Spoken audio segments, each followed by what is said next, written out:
Olá, queridos viajantes da Palavra de Deus, sejam muito bem-vindos a este canal, tudo bem com vocês? Para vocês que ainda não me conhecem, eu me chamo Mari Garcia e se você ainda não está inscrito aqui, este é o momento que você pode se inscrever. Ativa o sininho aqui embaixo para o YouTube te avisar toda vez que eu postar um vídeo novo por aqui. Também me segue lá nas minhas redes sociais, eu vou deixar o link aqui na descrição para vocês, é só clicar e você vai ser levado diretamente para a minha rede social. Vai ser um prazer ter você lá comigo e a gente vai poder se conhecer melhor e isso vai ser bom demais. Amém? Seja boca de Deus e divulgue esse vídeo aí para o maior número de pessoas que você conhece, para que você possa divulgar o reino de Deus e fazer diferença para essa geração.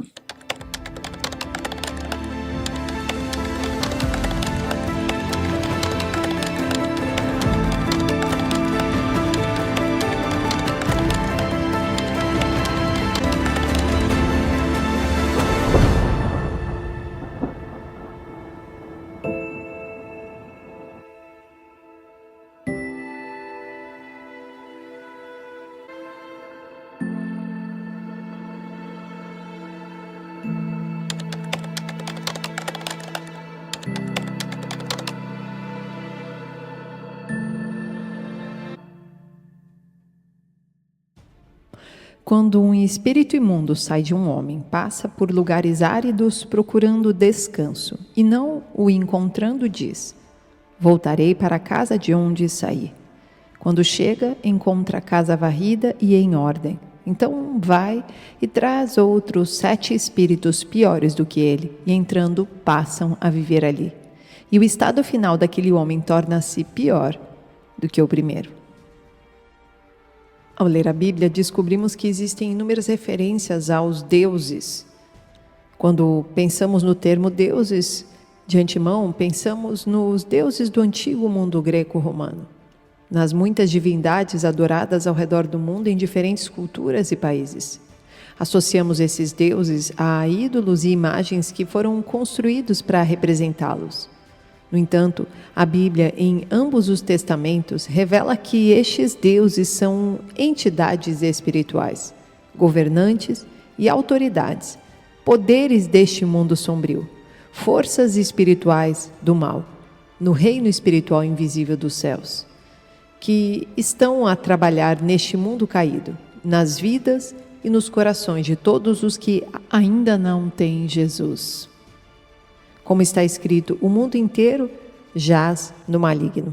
Também, esses deuses no reino espiritual invisível trabalham para incapacitar espiritualmente todos os cristãos da nova aliança. A adoração destes ídolos é de fato a adoração de demônios. Deuteronômio 32:16. Eles o deixaram com ciúmes por causa dos deuses estrangeiros e o provocaram com seus ídolos abomináveis. Sacrificaram a demônios que não são Deus, a deuses que não conheceram, a deuses que surgiram recentemente, a deuses que os seus antepassados não adoraram. Vocês abandonaram a rocha que os gerou. Vocês se esqueceram do Deus que os fez nascer. Salmo 106:36. Prestaram culto aos seus ídolos, que se tornaram uma armadilha para eles. Sacrificaram seus filhos e suas filhas aos demônios. Derramaram sangue inocente, o sangue de seus filhos e filhas sacrificados aos ídolos de Canaã. E a terra foi profanada pelo sangue deles. Tornaram-se impuros pelos seus atos. Prostituíram-se por suas ações. 1 Coríntios 10:19. Portanto, o que estou querendo dizer? Será que o sacrifício oferecido a um ídolo é alguma coisa? Ou o ídolo é alguma coisa? Não. Quero dizer que o que os pagãos sacrificam é oferecido aos demônios e não a Deus. E não quero que vocês tenham comunhão com os demônios. Vocês não podem beber do cálice do Senhor e do cálice dos demônios. Não podem participar da mesa do Senhor e da mesa dos demônios. Porventura provocaremos o ciúme do Senhor? Somos mais fortes do que Ele? Tudo é permitido, mas nem tudo convém. Tudo é permitido, mas nem tudo edifica. Ninguém deve buscar o seu próprio bem, mas sim o dos outros. Diante da realidade que estamos vivendo hoje em nosso país, nós estamos de frente com batalhas espirituais nunca travadas antes. E precisamos começar a olhar para a nossa vida, analisar o nosso coração e o que temos realmente feito em prol do reino de Deus. Será que o que estamos fazendo é lícito diante do Senhor?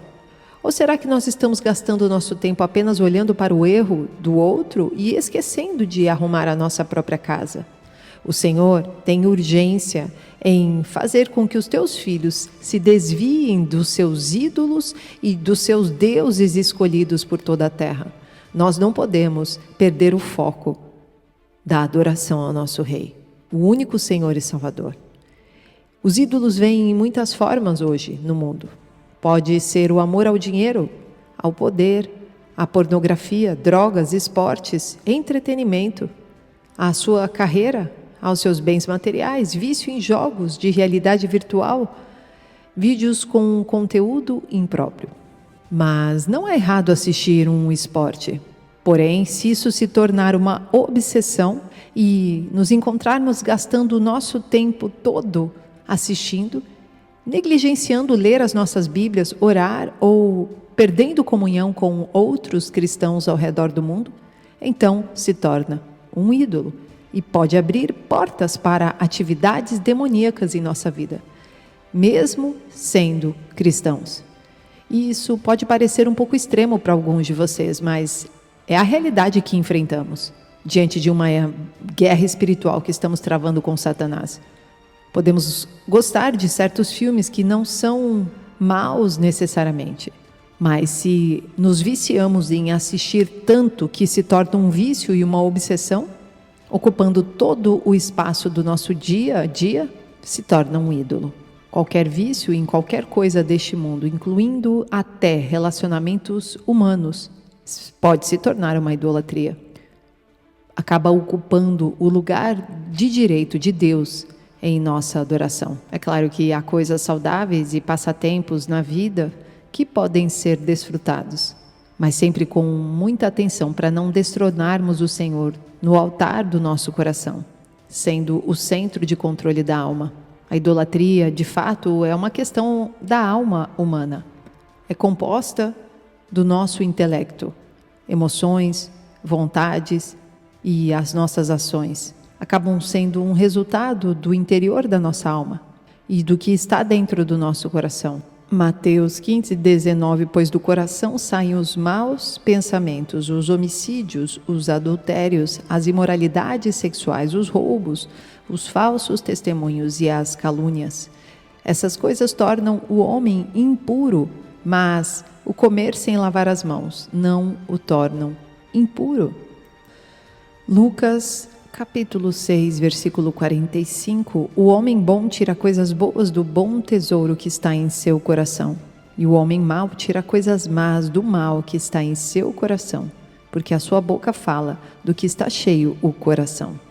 Provérbios 4, 23, acima de tudo guarde o seu coração, pois dele depende toda a sua vida. Quando uma pessoa se ajoelha ou se curva a um ídolo ou a um objeto físico, ela se abre para um espírito ou entidade demoníaca para controlar suas vidas. Eles acabam dando licença a esta entidade perversa para controlá-los. E, em alguns casos, até possuí-los, se não tiverem o Espírito de Deus vivendo dentro deles. Um cristão verdadeiramente nascido de novo, lavado no sangue de Jesus e que estiver andando no Espírito, não pode ser possuído por um espírito maligno, porque a semente do Espírito de Deus permanece em seu homem espiritual interior. E este homem espiritual vai impedi-lo de se aprofundar em qualquer tipo de licença para entidades e outros ídolos. Porém, é preciso estar atento, é preciso estar com os olhos abertos e espirituais. E basta estar de pé para cair. Aquele que se sente muito santo e que não pode passar por nenhum tipo de problemas de idolatria, talvez seja o que mais precise olhar para a sua vida e observar realmente quem tem sido prioridade no seu coração. 1 João 3, versículo 7. Filhinhos, não deixem que ninguém os engane. Aquele que pratica a justiça é justo, assim como ele é justo. Aquele que pratica o pecado é do diabo, porque o diabo vem pecando desde o princípio. Para isso, o Filho de Deus se manifestou, para destruir as obras do diabo. Todo aquele que é nascido de Deus não pratica o pecado, porque a semente de Deus permanece nele. Ele não pode estar no pecado, porque é nascido de Deus. Desta forma, sabemos quem são os filhos de Deus e quem são os filhos do diabo. Quem não pratica a justiça não procede de Deus, tampouco quem não ama seu irmão. Efésios 4, versículo 30. Não entristeçam o Espírito Santo de Deus, com o qual vocês foram selados para o dia da redenção. Livrem-se de toda amargura, indignação e ira, gritaria e calúnia, bem como de toda a maldade. Sejam bondosos e compassivos um para com os outros, perdoando-se mutuamente, assim como Deus os perdoou em Cristo. Então, nossa luta espiritual como cristãos não é contra seres humanos ou circunstâncias do dia a dia, embora possam ser os meios que Satanás usa para nos oprimir. Mas, na realidade, estamos lutando com entidades espirituais invisíveis e perversas que estão sempre na procura de lutar contra o que Deus está fazendo em nossas vidas. Podemos ser assediados e afligidos emocionalmente, mentalmente e até fisicamente por espíritos ou entidades malignos, mesmo quando andando no espírito. Encontraremos uma opressão espiritual e até crises de depressão. Isso pode vir de um espírito maligno, determinado a nos incapacitar espiritualmente. Satanás não pode estar em todos os lugares ao mesmo tempo, pois ele não é onipresente. Então ele tem uma hierarquia altamente organizada de espíritos malignos que designa para perseguir os cristãos. Efésios 6:10. Finalmente fortaleçam-se no Senhor e no seu forte poder. Vistam toda a armadura de Deus para poderem ficar firmes contra as ciladas do diabo, pois a nossa luta não é contra seres humanos, mas contra os poderes e autoridades, contra os dominadores deste mundo de trevas, contra as forças espirituais do mal nas regiões celestiais. Por isso, vistam toda a armadura de Deus, para que possam resistir no dia mau e permanecer inabaláveis depois de terem feito tudo. 1 Tessalonicenses 2, versículo 18. Quisemos visitá-los. Eu mesmo, Paulo, o quis, e não apenas uma vez, mas duas. Satanás, porém, nos impediu, pois quem é a nossa esperança, alegria ou coroa, em quem nos gloriamos perante o Senhor Jesus na sua vinda? Não são vocês? De fato, vocês são a nossa glória e a nossa alegria. Perceba como Paulo está falando para a igreja de Tessalônica que ele queria estar com eles em pessoa, pessoalmente, fisicamente, para desfrutar da companhia deles, para estar com eles, edificando-os como igreja. Porém, ele diz que o próprio Satanás o impediu. Perceba como ele estava fazendo a obra de Deus, ele estava com o Espírito Santo de Deus, ele já havia recebido este Espírito e ele andava pelo poder do Senhor. Mesmo assim, ele foi oprimido espiritualmente. Então, nenhum de nós pode dizer que não passa por batalhas espirituais, mas nós somos vencedores em Cristo Jesus. E temos que declarar isso, crer nisso e viver sempre lembrando disso. Atos 20, 28. Cuidem de vocês mesmos e de todo o rebanho sobre o qual o Espírito Santo os designou como bispos, para pastorearem a igreja de Deus, que ele comprou com o seu próprio sangue. A idolatria é a forma mais grave de pecado e a primeira na lista dos 10 mandamentos. Como cristãos, nossa primeira e principal afeição e adoração deve ser dada somente a Deus. Então, embora estejamos em tempos de eleição, embora estejamos decidindo as lideranças do país, nunca podemos idolatrar homens. Não só homens políticos, mulheres também, mas também não devemos adorar homem algum e colocar todas as nossas esperanças no homem. Isso realmente deixa Deus muito chateado. O nosso Deus é ciumento e Ele quer que estejamos com Ele. que vivamos para Ele e tenhamos prazer em andar e conversar com Ele. Quando Nimrod, um tipo principal do anticristo, construiu uma torre, a Torre de Babel, ele estava buscando construir um império para confrontar o próprio Deus.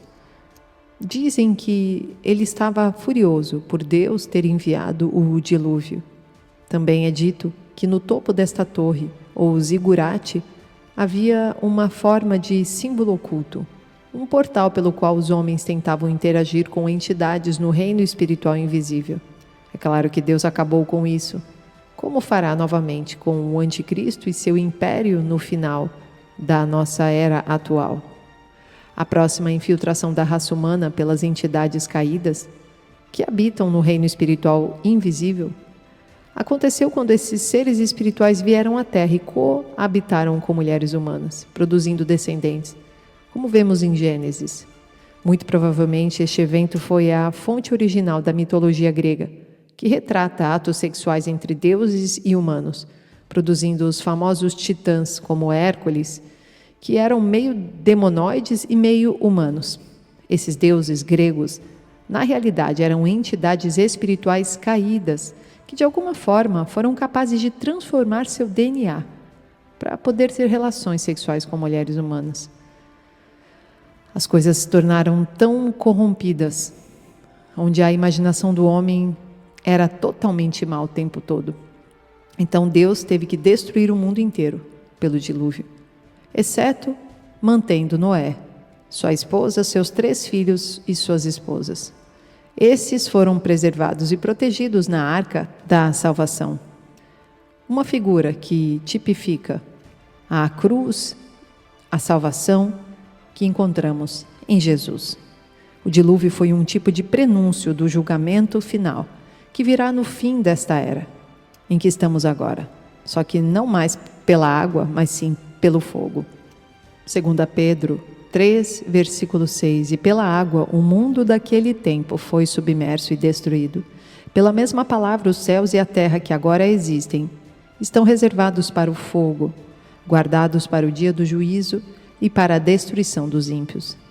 Esses deuses sempre estiveram por perto, mesmo antes da criação do homem, e depois da queda, habitando na atmosfera, acima da superfície da terra. Desta forma, tendo acesso às mentes, corações dos homens e mulheres que habitam na terra.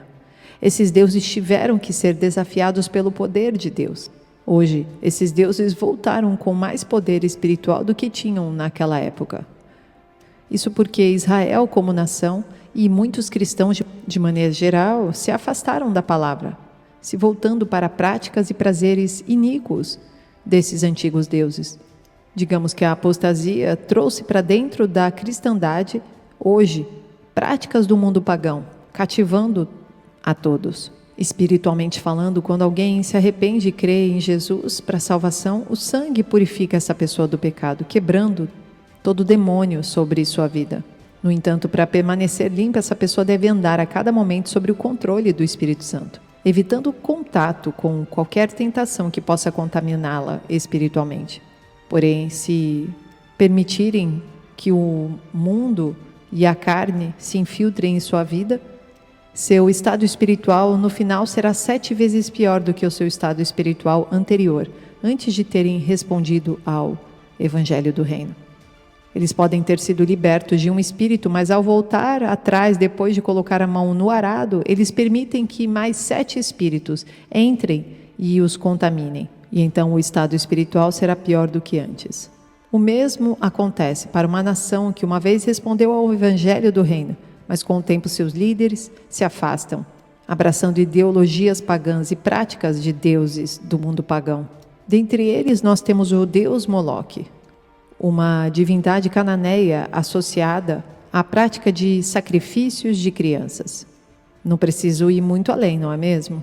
Nós temos hoje, dentro do nosso país, pessoas que apoiam a matança de recém-nascidos. Nós temos a deusa Asherá, uma divindade feminina adorada na antiga Síria, Fenícia e Canaã. Os antigos fenícios a chamavam de Astarate. Os assírios a adoravam como Ishtar, e os filisteus tinham um templo de Asherá. De acordo com as descrições antigas, ela era a esposa de Baal, também conhecida como deusa da sexualidade, que deu à luz a Eros, o deus do erotismo, também conhecida como deusa dos feitiços e feitiçaria.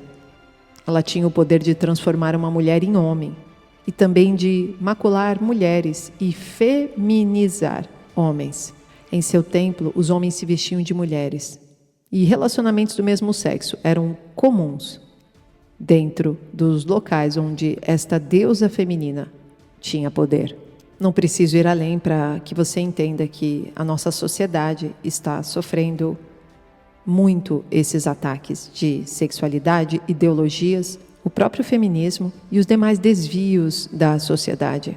E então eu te pergunto, como você tem lidado diante desta deusa que faz parte da sociedade, Astarate? Você rejeita esses princípios? Ou você assina embaixo de toda a liderança que quer levar isso à frente? Nós temos o deus Baal, que era um deus da fertilidade, que tinha adoração envolvendo orgias sexuais. Sua adoração estava cheia de perversão, homossexualidade, imoralidade, promiscuidade sexual. Quando olhamos hoje para todo tipo de sodomia, nós estamos vendo esta entidade de Baal por detrás. E então, como devemos responder a esta infiltração satânica que impera em nossa sociedade? Em primeiro lugar, qualquer ídolo deve ser expulso de nossas vidas, mas também devemos nos posicionar, pois o nosso Deus deve ser o soberano, sempre. Deus abençoe e até o próximo vídeo.